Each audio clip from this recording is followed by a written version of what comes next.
Le berger conduit les brebis dans des pâturages différents, de même que nous désirons une nourriture différente pour le petit déjeuner, le goûter, le dîner. Ainsi les moutons désirent une nourriture différente selon l'heure du jour.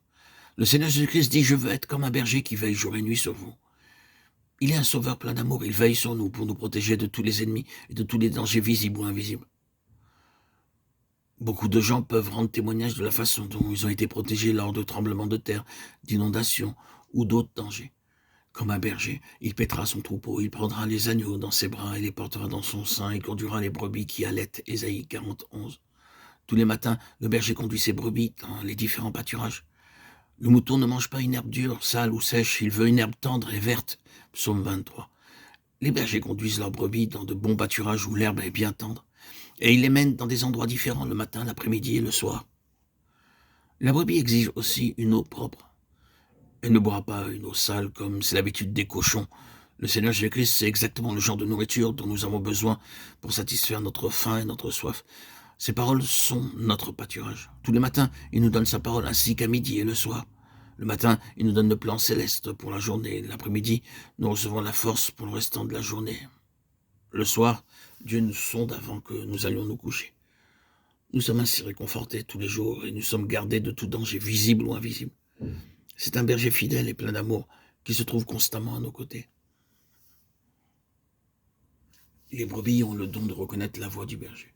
Elles savent reconnaître la voix de leur propre maître, bien qu'elles soient par ailleurs très stupides. Lorsque de nombreux troupeaux sont parfois réunis pour permettre au berger de les garder à tour de rôle, alors il arrive qu'à l'aube, le premier berger siffle ses moutons. Il peut utiliser à cet effet un sifflet d'argent ou de tout autre métal, ou bien il peut siffler avec les doigts. Mais lorsqu'il siffle seul, ses propres brebis viennent et se réunissent. Ensuite, le second et le troisième berger se mettent à siffler. Les brebis ne suivront jamais un autre berger que le leur, car elles connaissent sa voix. Il peut arriver qu'un berger étranger vienne et siffle, mais les brebis ne le suivront pas. Le Seigneur Jésus-Christ dit: « Elles ne suivront point un étranger, car leur oreille est exercée à la voix de leur maître. » Nous avons le privilège d'entendre la voix de Dieu, même si nous ne connaissons pas les matières telles que l'histoire, la géographie ou les sciences. Cependant, nous pouvons reconnaître la voix de Dieu.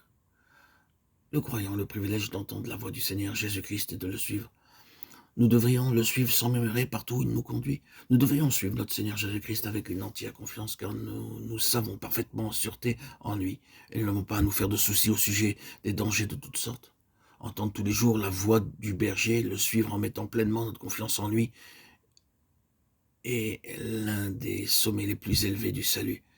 Il donne de la force à celui qui est fatigué, et il augmente la vigueur de celui qui tombe en défaillance. Les adolescents se fatiguent et se lassent, et les jeunes hommes chancellent, mais ceux qui se confient en l'Éternel renouvellent leur force.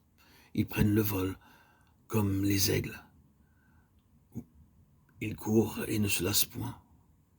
Ils marchent et ne se fatiguent point. Ésaïe 40, 29-31.